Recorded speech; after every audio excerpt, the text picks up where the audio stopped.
Mesdames et messieurs, bonjour. On est avec Abouakar Seik Fomba pour parler du cas du Sénégal et du cas du Tchad. En l'espace de 24 heures de temps seulement, le Sénégal et le Tchad, ils ont pris de court la France. Et dans tous les médias français, on ne parle que de ça. Le fait que le président sénégalais éventuellement veut le départ de la base militaire française, mais il n'a pas dit quand c'est exactement. Et le Tchad a mis fin à leur accord de défense. On va en parler avec Monsieur Abouakar Seik Fomba, membre du CNT. Bonjour, Monsieur Fomba. Bonjour. Monsieur Fomba, merci d'avoir accepté notre invitation et bienvenue. Alors, qu'est-ce que vous pensez Le de plaisir ce qui est s'est partagé. passé en l'espace de 24 heures? La France, elle a été prise de court par le Tchad et le Sénégal, qui ne veulent plus visiblement de l'armée française dans leur pays. Merci beaucoup. Je remercie tous les auditeurs et les auditrices qui sont à l'écoute. Je remercie tous les panafricanistes et tous ceux qui se battent pour la libération de l'Afrique. Et un grand chapeau aux leaders des pays de l'AEF. Ceci m'amène à un peu parler de l'origine de la dénonciation de ces différents accords, et même de la présence française au Sahel. Et tout a commencé d'abord par le Mali. Il faut reconnaître que les politiciens maliens avaient expressément mis le Mali et les forces armées maliennes sous la tutelle de l'armée française à travers le traité Serval qui sert de base juridique pour le traité Barkhane. Et il faut reconnaître que le traité Barkhane, c'est un traité aussi qui est à la base de l'installation du G5 Sahel. Et c'était une force pour vraiment travailler avec le G5 Sahel. Donc, la force Barkhane qui, après, était devenue la force Takuba à travers le protocole additionnel, faisait que la France jouait le gendarme et la police sur le territoire du Sahel. Donc, cette dénonciation de l'accord de défense dont le départ s'est effectué au Mali, cela a été à l'origine même de cette pratique de non-présence de l'armée française sur le territoire africain. Donc, ceci étant, après la dénonciation de l'accord de défense par le Mali, qui a suivi le cas du Burkina Faso et du Niger. Absolument. Donc, la France, aujourd'hui, son espoir, c'est le Tchad et le Sénégal. Maintenant, ce qui est sûr. Et la Côte d'Ivoire, bien sûr. La dénonciation de l'accord de défense est synonyme d'acquisition de souveraineté militaire. Et qui parle de souveraineté militaire parle également de souveraineté économique. Parce qu'économiquement, on était menacé par l'armée française. Et c'est cette armée française qui organisait des coups d'État dans les pays francophones lorsque l'intérêt de la France est menacé. Donc la dénonciation de ces accords fait que la France ne pourra plus s'approcher de ces pays, a fortiori organiser des coups d'État. D'accord. Donc c'est un coup de poignard que le Tchad vient de donner à la France. C'est pour dire que bon, tu as le couteau dans le dos, mais je sais qu'on va commencer à parler, on va commencer à échanger, il y a autre chose à faire. En réalité, c'est une rupture. Maintenant, cette rupture... Oui, mais là, justement, parce que là, les Tchadiens, quand même, ont pris le soin de faire savoir que c'est pas une rupture. C'est ce qu'ils disent. Non, c'est aussi, c'est bon d'être diplomatique dans tes propos. Mais dès lors que vous vous retirez de l'accord de défense, ça veut dire que vous prenez votre souveraineté et vous êtes prêt à renouer l'accord avec qui vous voulez. Mais ce n'est plus avec la personne à qui vous avez renoncé quand même. Donc, c'est la diplomatie, mais en réalité, c'est un coup très dur pour la France. Parce que la France pouvait se servir du Tchad pour déstabiliser le Niger et le Burkina. Maintenant, ça veut dire que le Tchad aussi est en train de voir du côté de l'AES, même du côté de la Russie. Donc, dès lors que vous faites rupture avec la France du point de vue d'accord militaire, c'est sûr qu'il y a quand même d'autres perspectives. Oui, absolument. Donc, c'est vraiment un coup très dur que la France ne peut pas supporter, mais ça peut être aussi un chantage. Un chantage de la part du Tchad. Ça peut être un chantage ou bien ça peut être un autre jeu géopolitique. Oui, mais chantage de la part de qui? Du Tchad? Du Tchad, ça peut être un chantage pour permettre à la France de revenir négocier pour que cette situation n'arrive pas, pour trouver d'autres situations d'amiable, pour essayer d'en avoir plus, parce que la France est aux abois. Et avec cette dénonciation, c'est fini pour la France, elle va devenir guerrier de l'Europe. Parce que la France n'est vit que du pétrole, des gaz, des ressources naturelles de l'Afrique, du Sahel. Donc ça veut dire qu'elle sera même sévrée dans les jours à venir du pétrole du Tchad, des ressources tchadiennes.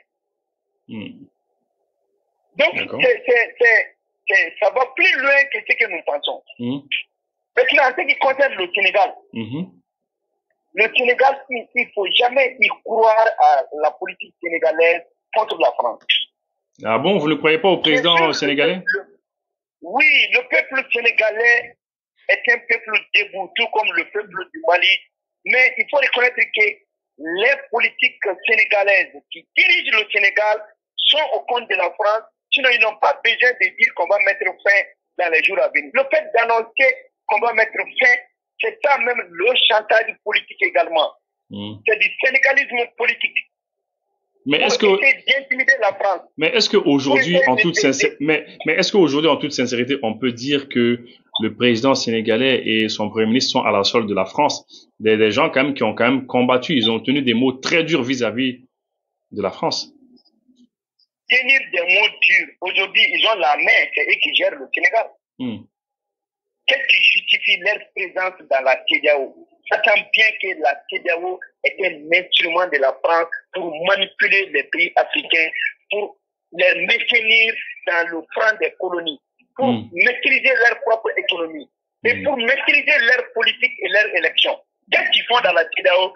S'ils étaient de bonne foi à se retirer de la main de la France, s'ils étaient de bonne foi aujourd'hui, la nature de la situation géographique entre le Mali et le Sénégal ne devait pas être l'occasion pour les Sénégalais de parler des passeports de CEDEAO ou de NINA entre eux et le Mali. Cette solidarité. Oui, mais dans un communiqué, ils ont démenti. Non, ce n'est pas qu'elle démenti. C'est des choses dont les gens ont vécu. Moi, personnellement, j'en ai vécu au Sénégal. Quand j'étais parti au Sénégal en 2004, j'avais la carte d'identité nationale malienne. Quand j'ai montré ma carte d'identité, il y a un policier qui dit oui, tu as la nationalité malienne. On reconnaît que tu es malien, mais tu payes 1000 francs sinon tu ne passes pas. Oui, mais est-ce que c'est pas dans tous les sens? Est-ce que c'est pas dans tous les sens? Parce que dans tous les pays de la CEDEAO, c'est comme ça, pratiquement. Non. Moi, je vais tout simplement te dire que si les pays africains sont aussi sérieux, qui veulent aller ensemble, l'essence, c'est la solidarité entre les pays. Solidarité. On n'aura jamais du panafricanisme tant qu'il n'y a pas de solidarité entre les pays. Il y a aussi une différence entre le peuple sénégalais et le peuple malien. Parce qu'on se marie. On a nos mamans au Sénégal, il y a des Sénégalais qui ont leurs mamans au Mali. On fait tout ensemble. La solidarité devait être la règle du fonctionnement des États. Aussi bien avec tous les pays frontaliers. Oui, mais monsieur Foma, juste pour essayer de revenir peut-être dans le cœur de notre débat.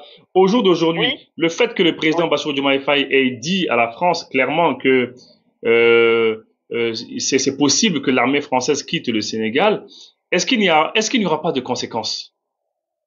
Non, ce serait des conséquences positives pour Diomaye Faye.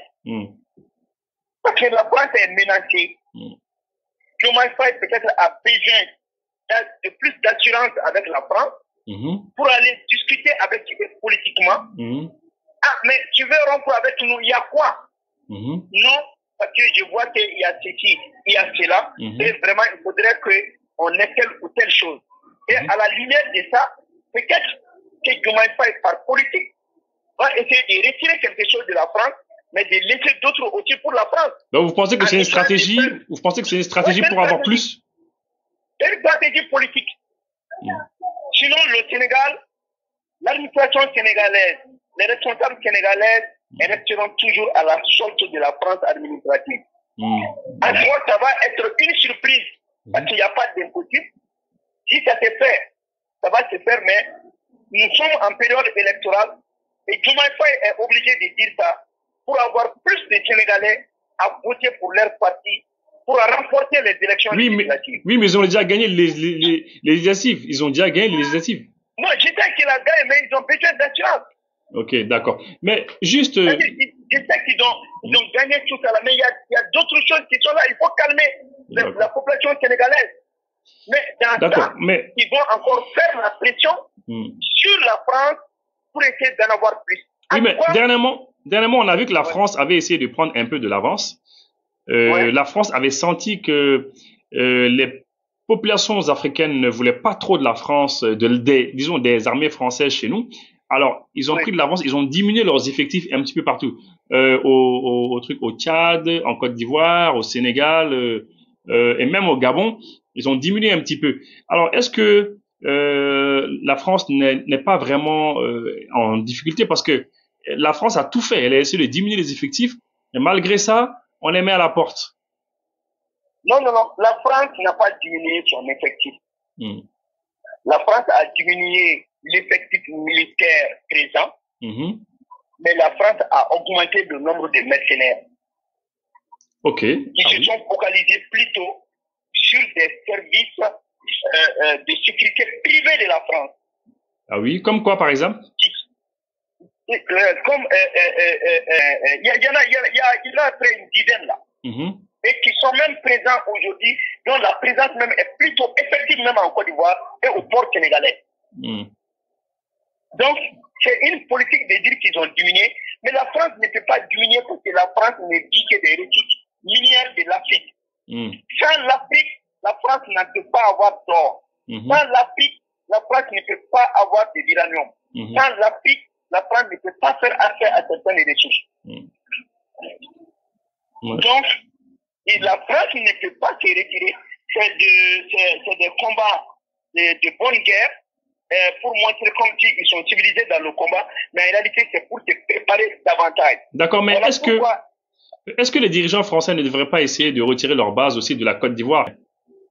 La Côte d'Ivoire appartient à la France. Toutes les usines et toutes les grandes entreprises ivoiriennes appartiennent à la France et ils payent les impôts pour la France. Considérez que la Côte d'Ivoire, quand même, de Alassane Dramane Ouattara appartient à la France. Ah oui, mais là, les Ivoiriens qui vont entendre ça, ils vont pas être contents. Hein. Les Ivoiriens qui vont entendre ça, ils seront pas contents, hein, parce qu'ils vont se dire que la Côte d'Ivoire, c'est pour les Ivoiriens. Mais pour eux, ils ont une collaboration franche et sincère avec la France, mais ils vont pas comprendre qu'on dise que la Côte d'Ivoire appartient à la France. Ce serait tout comme si on disait que le Mali appartenait à la Russie. Non, c'est-à-dire, écoutez, il faut qu'on se dise certaines vérités. Moi, je ne peux pas dire que je ne suis pas ivoirien. La Côte d'Ivoire faisait partie du territoire malien dans l'OTAN. Ah bon? Dans l'OTAN, tout ça c'était le Mali. Maintenant, avec les Français, ils ont divisé les territoires. Les Ivoiriens, le peuple ivoirien, c'est le peuple malien. Le peuple malien, c'est le peuple tchadien. Nous appartenons à la même civilisation. C'était les empires. Hein. Il y avait l'empire du Mali, il y avait l'empire du Ghana, etc. L'empire du Mali, ça faisait partie du royaume Dahomey. Donc maintenant, ce qui est sûr, c'est les Français qui ont fait exprès pour amener avec la conférence de Berlin, créer des petits gouvernements pour essayer de nous mettre dos à dos. Mais cette manière de parler, c'est de dire aussi à notre population, à nous aussi qui sommes des Maliens, comme des Ivoiriens, de faire comme le Mali, de se débarrasser de cette France coloniale. Les Ivoiriens, beaucoup d'Ivoiriens ne savent pas qu'il y a des entreprises multinationales qui sont en Côte d'Ivoire et qui ne payent pas d'impôts, mais ils le payent pour la France, ils ne le savent pas. C'est vrai que chacun est fier de son pays. Oui, la double non-imposition.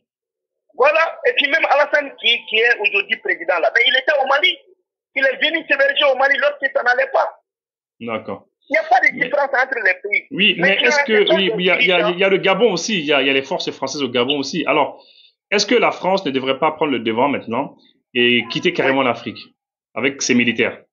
La France ne peut pas quitter l'Afrique, c'est à nous de chasser la France de l'Afrique. Mais la finalité est que les Français vont venir supplier les Américains et les Africains pour rester ici. Je l'ai dit un jour, que la dynamique empruntée par le Mali, la France viendra faire les piloris chez nous ici. Supplier les autorités maliennes et venir travailler ici comme nous sommes en train d'aller faire en France. Si nous continuons sur la dynamique enclenchée par Assimi Goïta, le général Tchani et puis le capitaine Ibrahima. Oui. Parce que l'Afrique va se débarrasser du néocolonialisme et du néofascisme. D'accord. Alors, donc déjà, oui. C'est le déclin de la France. D'accord. Pensez-vous que le Tchad va taper à la porte de l'AES? Le Tchad peut taper à la porte de l'AES si ils sont réellement sérieux dans leur combat de souveraineté. D'accord. Donc c'est bien compris. Le Sahel s'étend jusqu'au Tchad. D'accord. Mais si les autorités tchadiennes ne jouent pas le jeu, ça peut aussi être fatal pour eux, parce que la France ne pardonne jamais. Donc ça peut être un boomerang.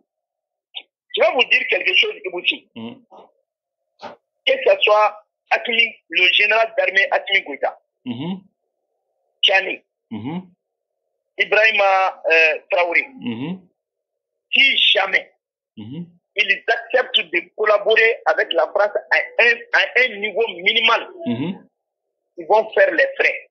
Les Français n'ont jamais accepté l'humiliation que le Mali a fait à la France, aussi bien le Burkina et le Niger. Ils ne vont jamais pardonner. D'accord, M. Fomba. D'accord, M. Fomba. Donc, ils ne vont pas pardonner et c'est à nous maintenant de comprendre, même les relais locaux, de comprendre que la France ne pardonnera plus jamais à nos pays, même à eux. Parce que c'est une vengeance pour 100 ans qui vient d'être mise sur la table. D'accord, M. Fomba. Merci beaucoup. Merci, M. Fomba. Merci beaucoup. On a voyagé avion là. On sera à l'aéroport là. À Foro Nyana Koka avion be retard là. Walma Foro Nyana Koka avion te na PPPU. Walma au sera à Foro ko placité avion qu'on a la mis au siguré. Walma au sera au sero là. Aka mino masi. Aka mine sera do chene na kono walma do baje. Walima aka mino yira de masi PPPU. Aka nasira. Solution Airlines be wala sa ka o deme ni ko nunu de la. Ay Solution Airlines wele doro.